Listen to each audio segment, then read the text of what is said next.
மகனே, இதோட 7, 8 பொண்ணு பார்த்தாச்சு. எதுவுமே உனக்கு அமையல. ஏதோ ஒரு காரணத்தை சொல்லி ரிஜெக்ட் பண்ணிட்டே இருக்காங்க. ஏதாவது அமைதான்னு பார்ப்போம் வா. அதுக்கு தான்ப்பா காத்துட்டு இருக்கேன். அஸ்ஸலாமு அலைக்கும் பாய். அஸ்ஸலாமு அலைக்கும் பாய். பையனோட ஃபோட்டோ அனுப்பிச்சேன் பார்த்தீங்களா பாய்?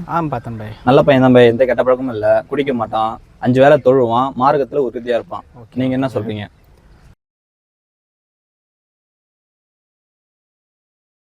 மார்கெல்லாம் இருக்கட்டும் பாய் ஒரு பக்கம். பையன் என்ன சம்பாதிக்கிறான் பாய்? பையன் வெளிநாட்டில் தானே சம்பாதிக்கிறான். சொந்த வீடு தானே பையனுக்கு. கல்யாணத்துக்கு அப்புறம் பொண்ணு மாப்பிள்ளையும் தனி வீடு தானே பாய். அதே போல் பொண்ணுக்கு வந்து மாமனார் மாமியார் குடும்பம் இருக்கக்கூடாது. தனி வீடு, ரூமில் ஏசி தான் இருக்கணும். அட்டாச் பாத்ரூம் தான் பாய். ரூமும் பெருசாக இருக்கணும். என் பொண்ணை வந்து நான் சொகுசாக வளர்த்துட்டேன். அதனால் அவள் கஷ்டப்படாத மாரி பார்த்துக்கணும் பாய். நீங்கள் சொல்கிறதெல்லாம் சரிதாங்க. இருந்தாலும் இந்த கண்டிஷன் உங்களுக்கு செட் ஆகாதுங்க. நான் வரேங்க. இஸ்லாம் எப்படி இருக்க? பார்த்துட்டு போனாங்களே, என்னாச்சு?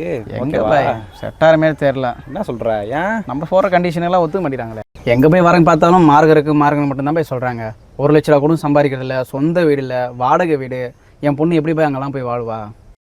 எங்க மார்க்கம் தானேங்க ஒரு பையனுக்கு ரொம்ப முக்கியம். 1 லட்ச ரூபா சம்பளமாக இருக்கட்டும், சொந்த வீடாக இருக்கட்டும், நாளைக்கு அந்த பையனுக்கு வேலை போயிடுச்சுன்னா அவங்க பொண்ணு உங்கள் வீட்டுக்கு கூட்டு வந்துடுவீங்களா? மார்க்கம் தாங்க உங்கள் பொண்ணுக்கும் அந்த பையனுக்கும் இம்மையிலையும் மறுமையிலையும் நிம்மதியும் வெற்றியும் பெற்று தரும். வரதட்சணை வாங்காமல் கல்யாணம் பண்ண இஸ்லாமிய இளைஞர்கள்லாம் தயாராகிட்டாங்க. ஆனால் ஆடம்பரமும் வசதியும் பார்க்காம பொண்ணு கொடுக்க நீங்களாம் தயாரா?